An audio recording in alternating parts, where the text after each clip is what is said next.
Hey, everybody, and welcome back to this episode of From the Mechanics Bench. My guest this week is Ash Kelly. She's a longtime friend of mine and a very influential member of the scene in North Vancouver through mountain biking and all sorts of other endeavors. So welcome. Thank you for sharing your time with me tonight.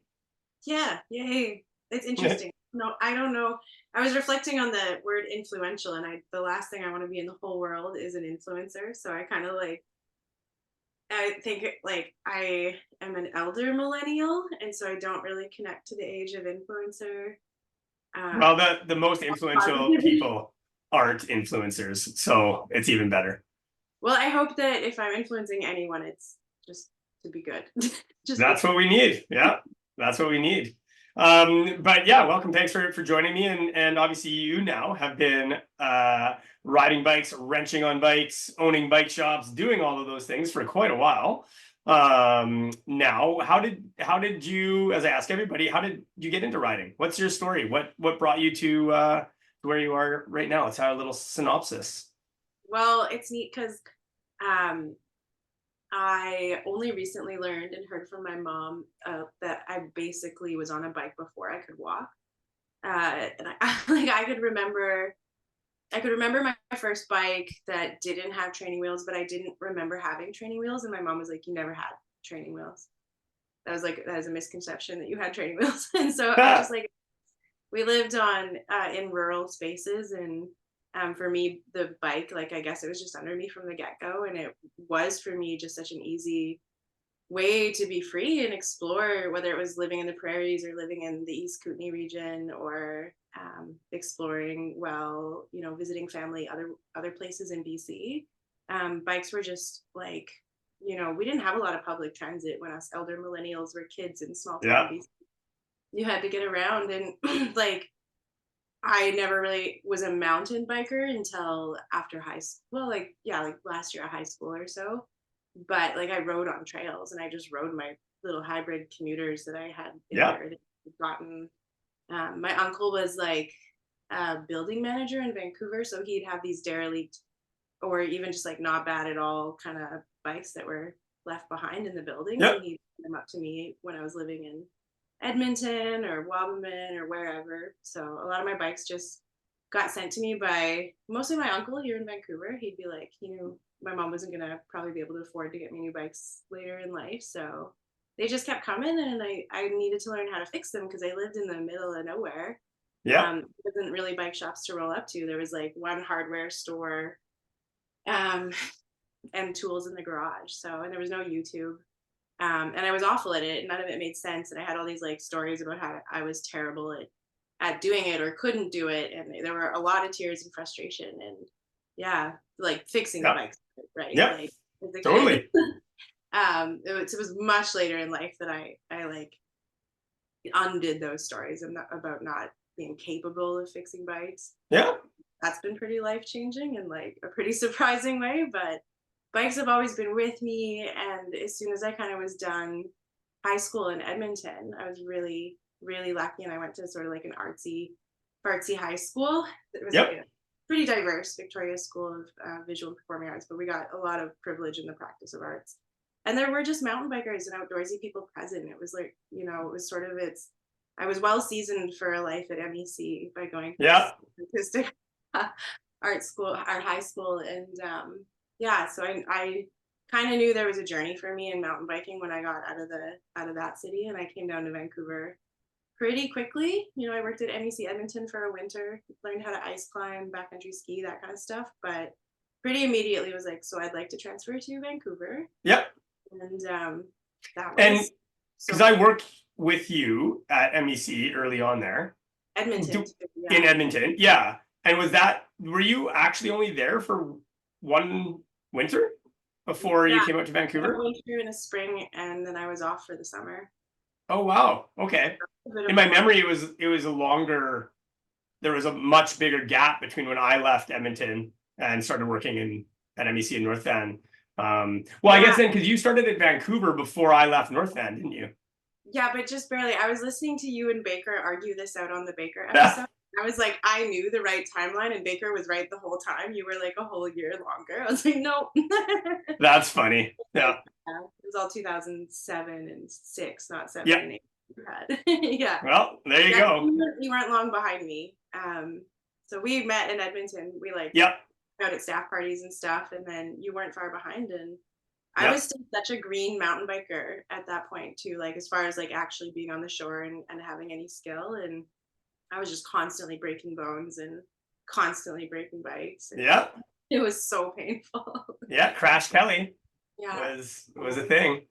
Yeah. And then so then that's brought you though all the way to like now, which is a really incredible story. I mean, you've now, worked through the MEC program side of things. You've worked through the small bike shop side of things. You're a successful mechanic in your own right through Steed, but you also have owned or were a part owner of Dialed Cycles in North Van. What's that journey been like in terms of like in terms of learning how to fix, going to school, trying to find your own voice in terms of the repair spaces that you've been involved in, and like what really, like when did it click that that was something that you really wanted to pursue? Yeah, it's interesting because I've never known in life like I want to be a firefighter or I want to be an engineer or maybe a biologist. I probably could have done biology. That would have done it for me, but I didn't know, and so I never really settled down. And all I knew, and I know all I know and I've ever known is that I wanted to help people. And I freaked out and couldn't figure out what to do in university, so went into Yep. MEC and had the best education of my life in the mountains. Like, what a way to spend our 20s, the people, the places that we went just by being a Yeah. part of that those co-op days. Yeah, I really got an education of the outdoors that was you can't pay for. But yeah, I mean, it's I started to resent working in retail, right? Like I thought I missed out on a chance to do something and I couldn't figure out what it was. How was I going to help people? How was retail helping people? Yes, it's outdoor retail, but the impact of just the consumerism stuff was really catching up with me. And I was becoming bitter, jaded, and I think kind of living in like the world owes me something space. And I was out to Yep. figure out how I was going to save the world or something.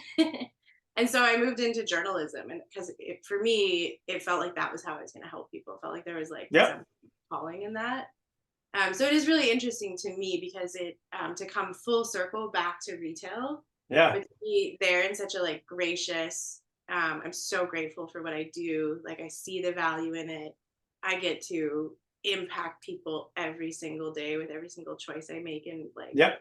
speak to people. Like I find so much joy in my work in bicycle retail and service right now. So it's really neat to see how that came full circle. And I did journalism and I did it really well. Like I had Yeah. fun and it was killing me. Like it was, I was a news junkie long before I was a journalist, and I really thought I was like a harbinger of the truth. And it was really hard to know at any given time what kind of impact you were having. And in the long run, I think I've come to terms with the fact that my work in media, even though it's always so well intentioned, like probably, well, certainly has incredibly negative impacts that ripple all over the place. And I was really blind to it because I wanted to help people.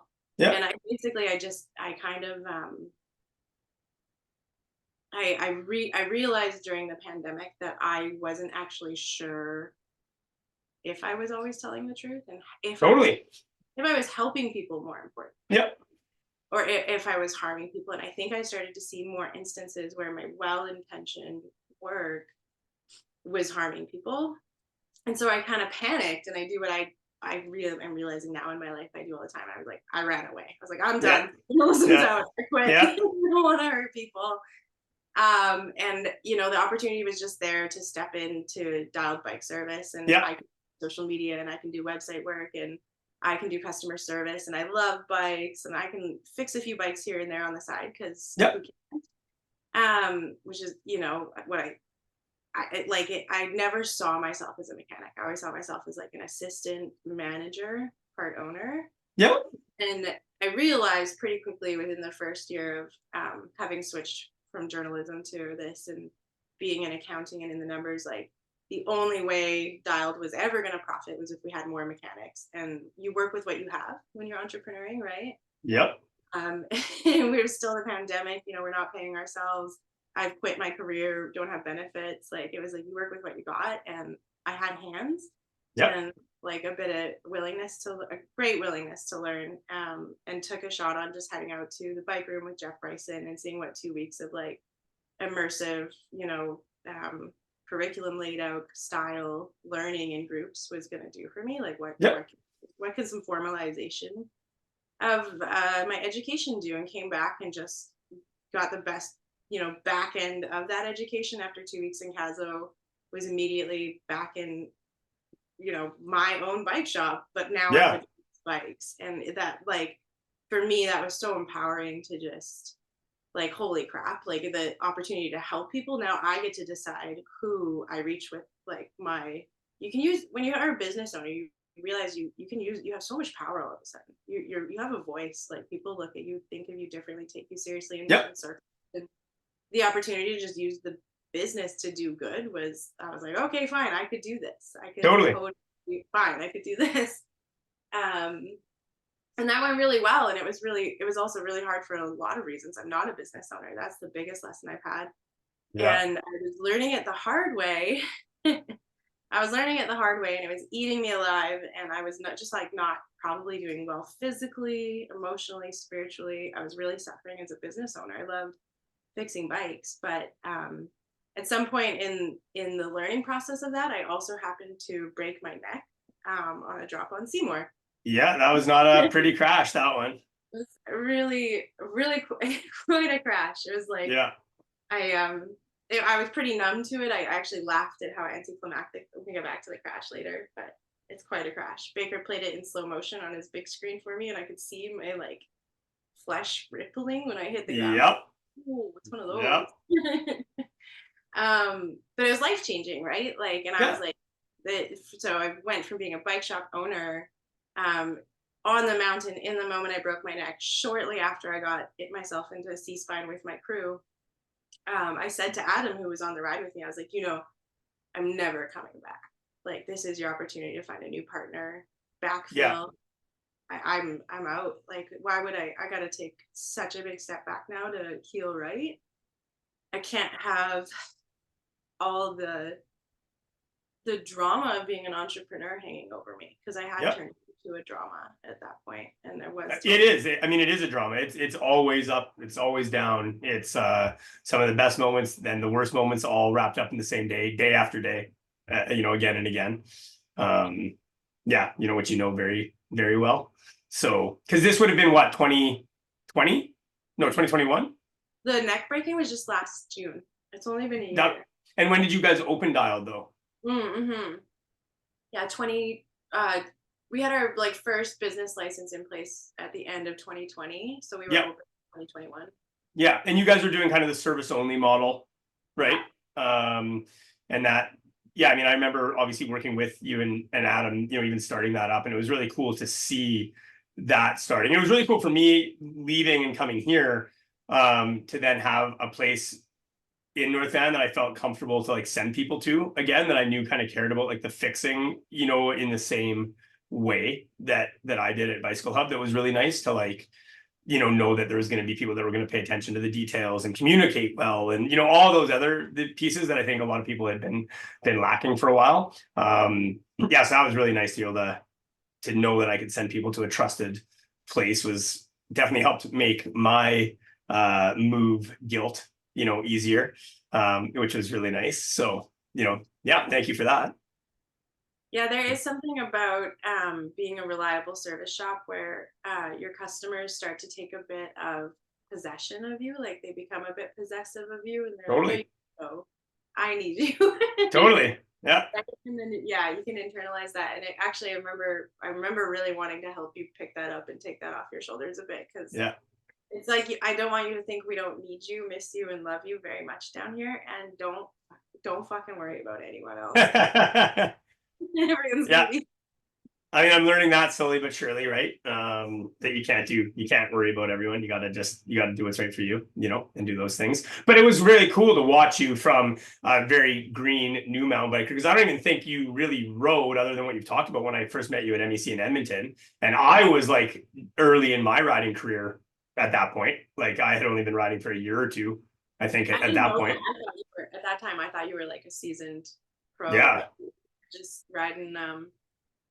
I don't know, riding your white male privilege to the top. Exactly. That's what I was doing. Just mediocre white man talent. And You were just having like 40 footers in the river valley, just and making well, I mean, fun. I got pretty lucky with my learning curve there. Like, with obviously Baker was on and with LJ at that time, like I was there was willingness there to like learn and to crash and to learn hard, but I was very lucky. I've been very lucky in mountain biking all the way through to be surrounded by really incredible people, like really incredible riders, incredible friends, incredible wrenches and mechanics. Like I've been really, really lucky. And it's not that it isn't hard work, and it hasn't been, but when you're around people that like kick ass, it's hard to not have some of that rub off on you, like Yeah, no matter what you do.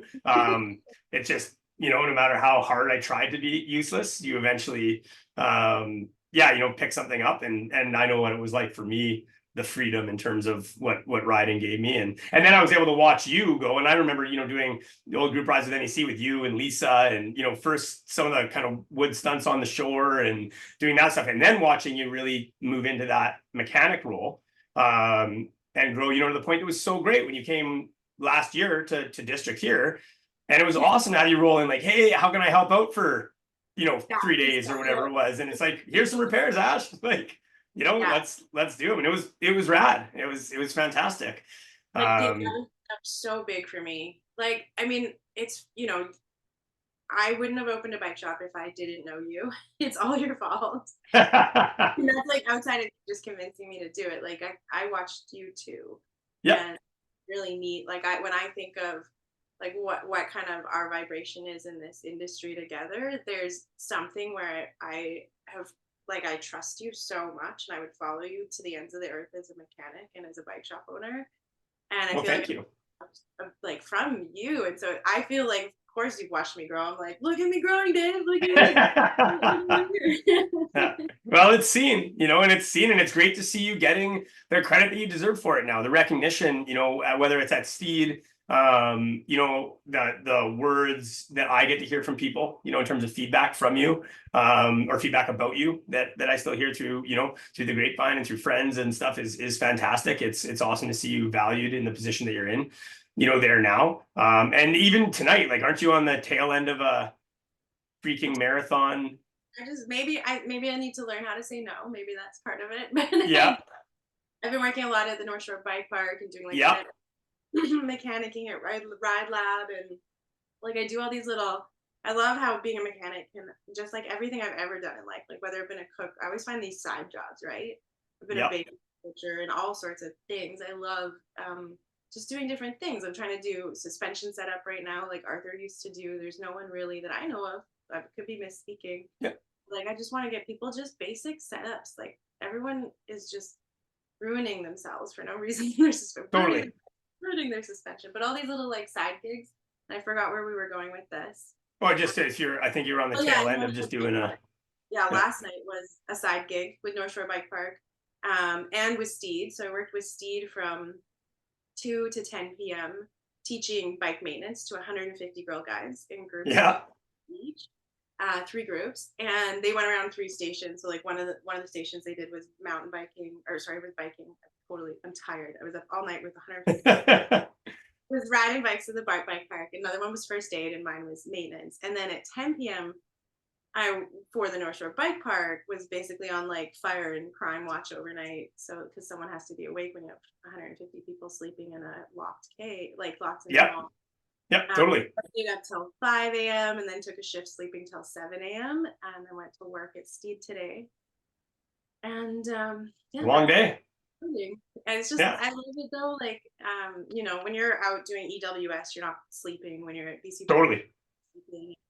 I love my body. I don't want to do that often, and I'm not sure I'd do it for 150 girl guides again. But that's also just speaking right now when you are exhausted, right? Like I think sometimes when you get some distance from those events and like from those like really crushing, like hard, days and weeks, and then you get to think back and think about the way that influences 150 Girl Guides, right? The way the impact that you can potentially have in some of those events. I remember doing the same thing with a bunch of the Scouts troops at Bicycle Hub and teaching maintenance and getting them ready to go, whether it was going to the Kettle Valley Railway or whether they were trying to do like, an overnight bike packing trip, and same thing. And at the end of a 12-hour day, and you're like, now I got, 40 kids showing up, and like it's exhausting. By the end of it, you're like, okay, this was the dumbest thing ever. But then 2 weeks later, when some of those kids start trickling back in and they're like, this trip was incredible and this was this, and then I had a flat, but I knew how to fix it. Like, and then all of a sudden you're like, totally worth it. And yes, I'll say yes again, and I'll be exhausted again, and it will be what it is. And that's kind of the life. And I think that's where there is that piece where you do have to really love it, because it does. There's times that are taxing, and especially on that business ownership, side of things, right? Like 90% of the clients that I've ever dealt with are fantastic, and have been really, really good. But there's also 10% that are really hard to deal with, and mountain biking is a tough sport because there is a dollar value, that needs to be paid for maintenance, for repair, for the product in and of itself. And when you care about trying to remove barriers for people and having people out, you end up overtaxing yourself. Like I can't even, if we had, a spreadsheet of all the thousands of hours that we've probably given away, in terms of labor, right, to try to get somebody out riding. And it feels great because you do it, but it's hard. It's exhausting, and then sometimes, especially if that's paired with feeling underappreciated or not even appreciated at all, that can be then taxing and can make you feel like, why am I doing this? And like I said, I was really lucky. Most of my clients were, and still to this day are incredible people, but there is some times where it's hard.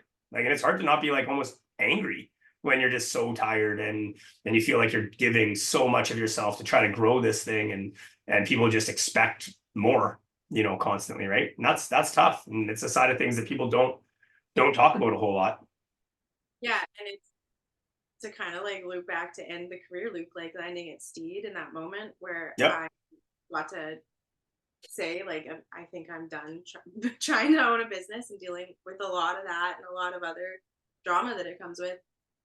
Like the graciousness with which Adam just said, yeah, I can take on 100% ownership responsibility. Yep. I'm going to take the reins. I'm not going to let it die on us or you or the community or anyone.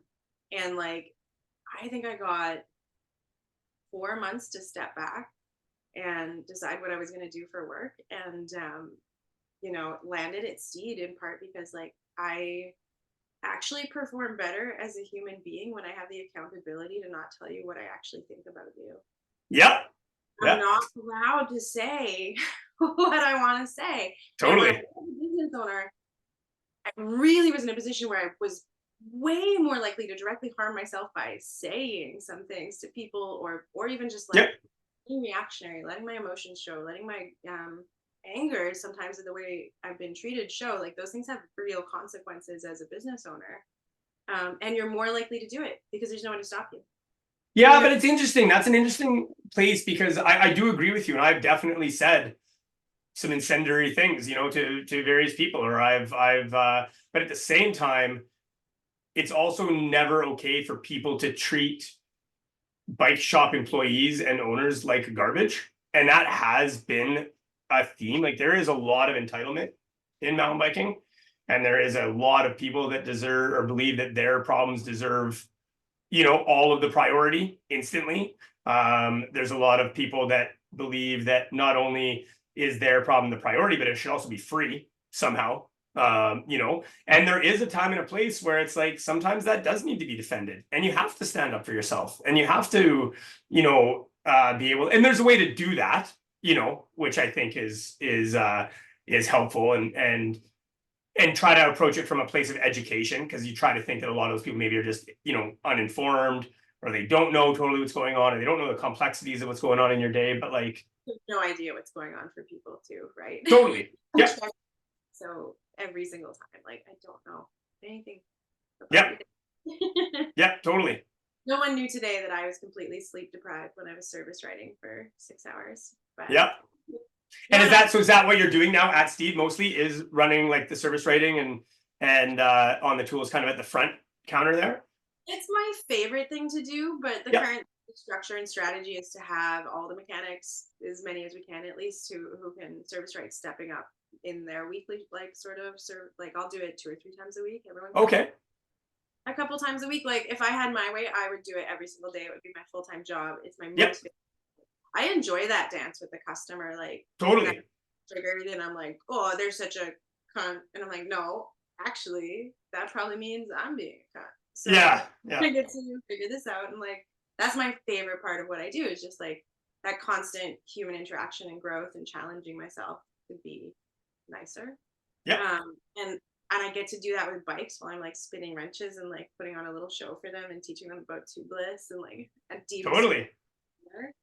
And that's I think I love teaching and so I love being up front doing that. But so I'm always the person who's I'm like, hey, oh, are you service writing? Do you want me to do that? I know you hate it. I'll go do it. And they're like, yeah. Yeah, because that is the thing. A lot of people do.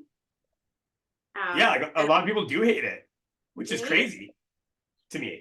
I get it. It's like, and I get it, and yeah, no, I see the genuine witness with which they love just being, and like you're still pretty open at Steed and stuff too, and everyone's pretty friendly. And if I'm like, hey, the customer whose bike you worked on has questions, like your Yeah. mechanics right all the time, happy to chat with you through anything, and we're all answering questions. It's just a Yeah. kind of an open concept by mechanics. It is. Yeah, it is a very open back end back there, which is cool to see. Totally. And I cherish my days where I get to dig into a problem like even e-bike problem solving, right? Like if I don't what I'm grateful for is like I get to do these jobs because if you want to be a mechanic, you got to do all the jobs, right? And I really Totally. Yep. all these jobs at Steed. And it's a place where when I get a little scared, and if I'm honest with myself and I look around, anyone would be a little scared. We have to. It's a job that we have to take seriously. A job we got to go slow on. A job that has like the high dollar consequences if you Yep. have it. But there's always like an environment to look up and be like, I need help. I don't want to. I got to move slow. Can you guys Yeah. help me slow down, figure out what I might be missing, and we make mistakes, but I love how we handle them, and we're Well, and everyone does, that's one of my biggest kind of frustrations with the bike industry as a whole, whether it's brands, crap talking other brands, or like every bike breaks, every bike can snap, everything can, mechanics can make mistakes, like things happen, and I think that there's oftentimes this like idea that admitting that somehow is like bad, or people aren't going to come to you, or people aren't going to trust you, as a brand or as a mechanic or as a shop, if you are honest about those things, which I think is just completely backwards. Because I think there's limitations in all of those things, but when you talk about them and approach them from an educational way and an open way to do it, like all you do in my mind is increase trust with the customer, increase trust with a brand, increase trust with and if you know that there's potentially an issue, frame X tends to like to fail here, especially if your bearings are seized or are not working. Like it's a way to just educate on the service they should be doing anyway, but it's really tied into like you're more likely to not have that happen. I remember that happening at Dialed. I remember Adam telling the customer this bearing gets stuck in this pivot and I'm gonna have to chisel it out. I'm gonna have to hammer it, and I've seen the frame break before, and I was just like, I don't think I had even heard that conversation had gone on. I remember walking in the morning and seeing this frame smashed in the stand, and he like, yeah, it's okay. I told her, and I'm like, it's a risk we took, right? Like, and it was totally thrilling, and I was like, that was and you know what? Like the frame got replaced, and everyone was happy. And there's a professionalism to handling warranty and frame replacement. There's a professionalism and a way to like be with frame swaps and the warranty service that falls out of it and make people feel good about it. But shit happens. Yep. And you're not always supported by brands. Totally. Make good shit happen for your customers on the warranty and failure and your failure side of things. You eat so much. You still do. That is definitely one of my biggest, beefs overall, is there is still the cost gets deferred to the local bike shop owners all the time. And it is, and some brands are better than others. but yeah, you're right. There's a huge cost that gets paid there by you and I, by other people working on shops, other mechanics. But what's your absolute favorite go-to job? Like if you could, so not service training, but actual mechanical job. What's the like for me? It's wheel building. It's always been wheel building. It's what I love to do the absolute most. Yeah. What's your go-to? I need you to teach me how to wheel build because I'm Okay. focusing really hard on brakes. Okay. Yeah. Just so holistic about it. It's like tip to tail. Like I can't imagine it. Like it just I love I think it's died down a little bit, but the last like 2 years that I've been at Steed, like or the like someone walks in with a pair of like really fucked up, really sticky piston like Yep. grams, and I'm just like, I'm gonna make your brakes feel so good. You don't know how good your brakes can feel. I'm about to change your life. Howard, come stand at the front with me. I'm gonna rip your entire rear brake apart, front to finish, and tell you how to do this. You're gonna go home and do the front one. Then like you're gonna Yeah. service every month. And it's really exciting for me. Like I I don't know, I love it. I could write about brakes, talk about brakes. I do, and I get to next week with SRAM. I'm doing an event with like Jamie Hill and her partner at Hilltop, Yep. Noel, and SRAM, and we're doing like a break. They're doing a ride. They're riding, talking about Mavens, taking some breaks. Yeah, Mavens is another hot topic for me right now because I think it's another whatever. I mean, they're not they're good. They're a good break, but like I've had a couple sensors shop now. I've got a couple that have been leaking right out of the box, which we all know again happens, on certain things. But then some of the feedback I've been getting is hard. It's like, oh well, it's assembly grease, and that's what's pushing out through the caliper halves. And you're like, well, okay, maybe, but there's still force obviously coming up between the halves, like pushing something out. Still not, a good sign. And I also don't understand these are like so powerful. Now we're gonna also in certain scenarios recommend that you move down a rotor size to like, and it's like, what are we doing here? Like, Can I tell you why I love it? Because the way that like who am I trying to the way someone talks about suspension, like Jordy at Fox. yep, This is how I want to be able to work with brakes. I want full yep, I want to be so excited about brakes. And so yeah, I love it going this direction. And I love that it's happening in one of the top two brands, like top selling yep, brands. It's bringing that conversation into the kind of broader like OE spec yep. set folks. And I don't know, it's more nerdiness in the brake zone. And like I love a good brake. I don't actually like debate anymore, so I'm not going to say I love a good brake debate, but I love a good nerd out.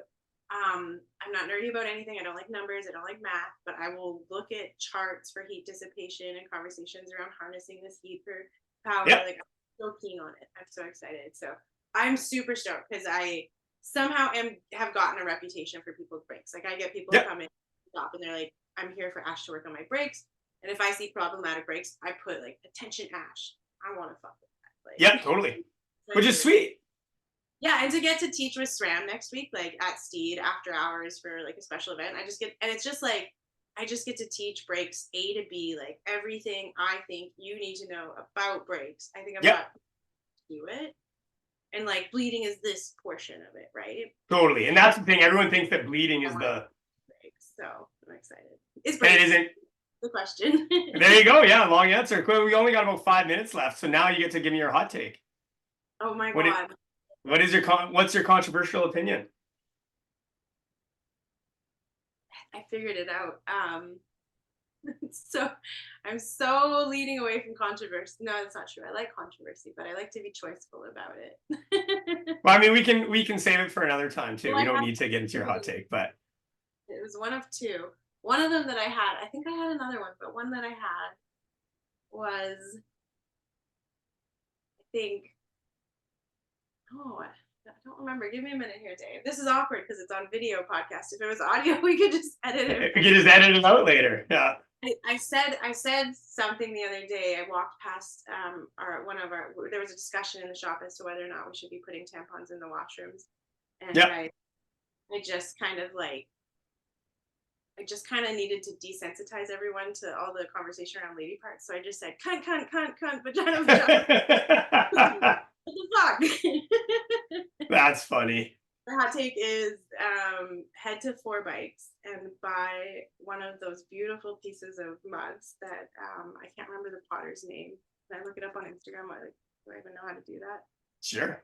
Because they're most of them say cunt somewhere on it. It's like, oh, you drink it, you finish it, or it's all over the Yep. inside. Yep. I got one of these. I gave it to my sister, and it was the biggest hit. It's literally the best gift I've ever given her. Grant and Christine are great. Yep. And after working with so many British bike mechanics, I finally reclaimed the word cunt for myself, and I'm no longer uncomfortable saying it. Perfect. All the time because it helps so much. Yeah. There you go. That's a good hot take.